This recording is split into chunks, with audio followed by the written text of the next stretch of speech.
प्यारे विद्यार्थियों, ऑनलाइन शिक्षण के दौरान आज 20 मई 2020 है।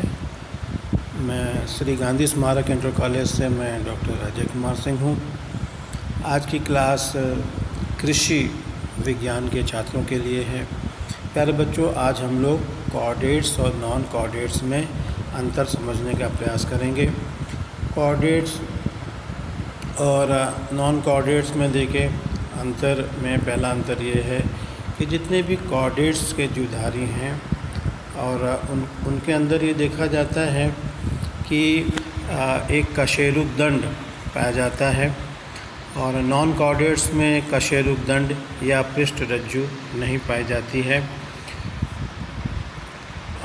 निम्न श्रेणी के जो कोऑर्डिनेट्स हैं उनमें कशेरुक दंड के स्थान पे लचीला एक पृष्ठ रज्जु होता है, जिसे अंग्रेजी में हम नोटोकॉर्ड कहते हैं, वो पाया जाता है।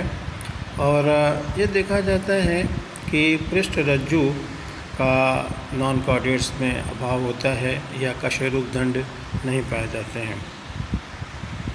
केंद्रीय तंत्रिका तंत्र के संबंध में केंद्रीय तंत्रिका तंत्र दोनों में पाया जाता है और केंद्रीय तंत्रिका तंत्र कोऑर्डिनेट्स में खोखला होता है और यह पृष्ठ सतह पर पाया जाता है, पृष्ठ सतह पर। और नॉन कोऑर्डिनेट्स में हम लोग देखेंगे तो केंद्रीय तंत्रिका तंत्र इसमें भी पाया जाता है, लेकिन केंद्रीय तंत्रिका तंत्र इसके अधर तल पे ये पाया जाता है।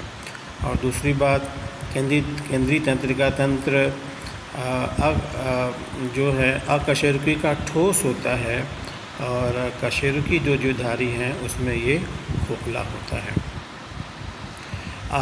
इस तरीके से हम लोगों ने क्या समझा कि जो कोऑर्डिनेट्स हैं उसमें कशेरुक दंड है, नॉन कोऑर्डिनेट्स में कशेरुक दंड नहीं है। केंद्रीय तंत्रिका तंत्र कोऑर्डिनेट्स में उपस्थित है, दोनों में उपस्थित है, लेकिन कोऑर्डिनेट्स में यह पृष्ठ तल पर उपस्थित है और ये खोखला है, जबकि केंद्रीय तंत्रिका तंत्र नॉन कोऑर्डिनेट्स में यह इसके अधर तल पे है, ये अधर तल पे है और ये ठोस होता है। इस तरीके से दो पॉइंट समझें। चलिए अगला पॉइंट हम लोग समझने का प्रयास करते हैं कि जो कशेरुकी द्विधारी हैं इनमें एक गिल छिद्र पाया जाता है, गिल छिद्र या फेरेंगियल गिल स्लिट्स पाए जाते हैं। और फेरेंगियल गिल स्लिट्स जो हैं या गिल छिद्र हैं, यह मछलियों में इसकी जगह गलफड़ा बन जाता है, इससे ये श्वसन क्रिया में सहायता करता है। जबकि नॉन कोऑर्डिनेट्स में ये जो है गिल छिद्र कभी नहीं पाए जाते हैं। इस तरीके से ये देखा जाता है कि कशेरुकी जितने भी कशेरुकी हैं तो कशेरुकी में ये देखा जाता है कि जैसे मानव है, मानव के भ्रूणावस्था में भी गिल छिद्र पाए जाते हैं जो कि बाद में समाप्त हो जाते हैं। यानी जितने भी कशेरुकी द्विधारी हैं उनमें जीवन के किसी न किसी अवस्था में गिल छिद्र अवश्य पाए जाते हैं। चलिए अगले पॉइंट में हम लोग देखें कि जो कशेरुकी का जो हृदय है वह अधर तल की ओर होता है।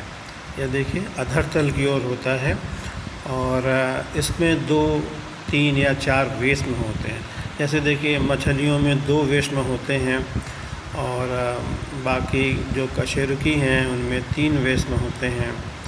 और यानी कशेरुकी नहीं बल्कि मछलियों में 2 वेश्म और उभयचर में 3 वेश्म होते हैं और कशेरुकी में 4 वेश्म होते हैं। पक्षियों में भी 4 वेश्म होते हैं और इसके अलावा जो स्तनधारी हैं उसमें भी 4 वेश्म पाए जाते हैं। इस तरीके से कशेरुकी जंतुओं में हृदय 2, 3 या 4 वेश्मों में होता है और ये अधर तल पे होता है। कशेरुकी में जो हृदय प्राय नहीं होता है और यदि ये होता भी है तो यह पृष्ठ तल पर होता है या डॉर्सल सरफेस पे होता है। अगला पॉइंट हम लोग देखें, जो 5वां पॉइंट है कि कशेरुकी द्विधारियों में ये जो लाल कणिकाएँ हैं, लाल कणिकाओं में हीमोग्लोबिन पाया जाता है, अर्थात रुधिर में जो लाल कणिकाएँ हैं जिसको आरबीसी कहते हैं उसके अंदर यह हीमोग्लोबिन पाया जाता है।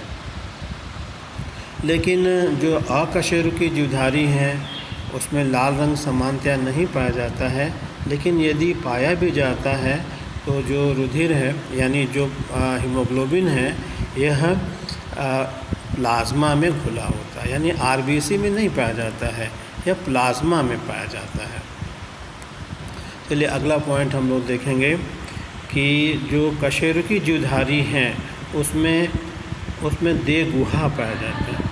हाँ, उसमें देह गुहा पाए जाते हैं और उसके अंदर अंतरांग होती है। और जो अकशेरुकी जीवधारी होते हैं उसमें देह गुहा का अभाव होता है। और उसके बाद देखें जो कशेरुकी जीवधारी हैं उसमें उपांग 2 जोड़े ही होते हैं और अकशेरुकी में देखा जाता है कि उपांगों की संख्या क्या होती है, अधिक होती है।